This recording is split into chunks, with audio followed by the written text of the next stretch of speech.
अनुपमा के आने वाले एपिसोड में अनुपमा प्रार्थना और अंश की शादी में रंग जमाने वाली है। दूसरी तरफ अंश गौतम के खिलाफ अब तक की सबसे बड़ी चाल चलने वाला है, जिसकी वजह से गौतम पूरी तरह से तबाह हो जाएगा। सीरियल अनुपमा की कहानी में एक के बाद एक ट्विस्ट और टर्न्स आ रहे हैं। अभी ज्यादा समय नहीं हुआ जब अनुपमा ने प्रार्थना और अंश की शादी का ऐलान किया था।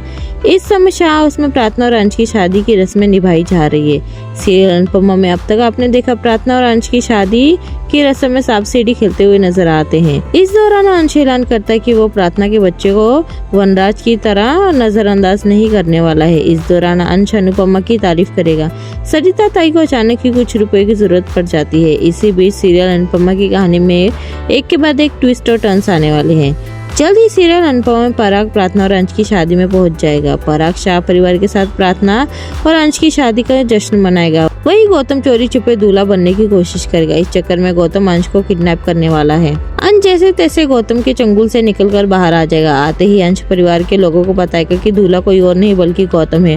अंश पराग को बताएगा कि किस तरह से गौतम परिवार के लोगों को सालों से धोखा दे रहा है। गौतम के सामने प्रेम भी अंश का सपोर्ट करने वाला है। अंश की वजह से गौतम की पोल पराग के सामने खुल जाएगी। पराग जान जाएगा कि गौतम प्रार्थना के साथ जानवरों की तरह व्यवहार करता था।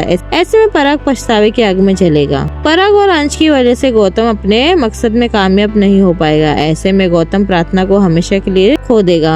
गौतम के सामने अंश प्रार्थना के साथ 7 फेरे लेगा। ऐसे में गौतम का पारा 7वें आसमान पर पहुंच जाएगा। गौतम की पोल खुलते ही वसुंधरा की बोलती बंद हो जाएगी। वसुंधरा को इस बात का डर लगने लगा कि कहीं अंश उसको एक्सपोज न कर दे। ऐसे में वसुंधरा अंश की सगी बनने का दिखावा करेगी। हालांकि पीछे से वो गौतम का ही सपोर्ट करने वाली है। प्रार्थना और अंश की शादी धूमधाम से होने वाली है। जल्द ही राही और अनुपमा के बीच सुलह होने वाली है। अनुपमा को पता चलेगा कि राही माँ बनने वाली है। ये बात पता चलते ही अनुपमा मुंबई से दूरी बना लेगी। अनुपमा एक नौकरानी की तरह अपनी बेटी की देखभाल करेगी।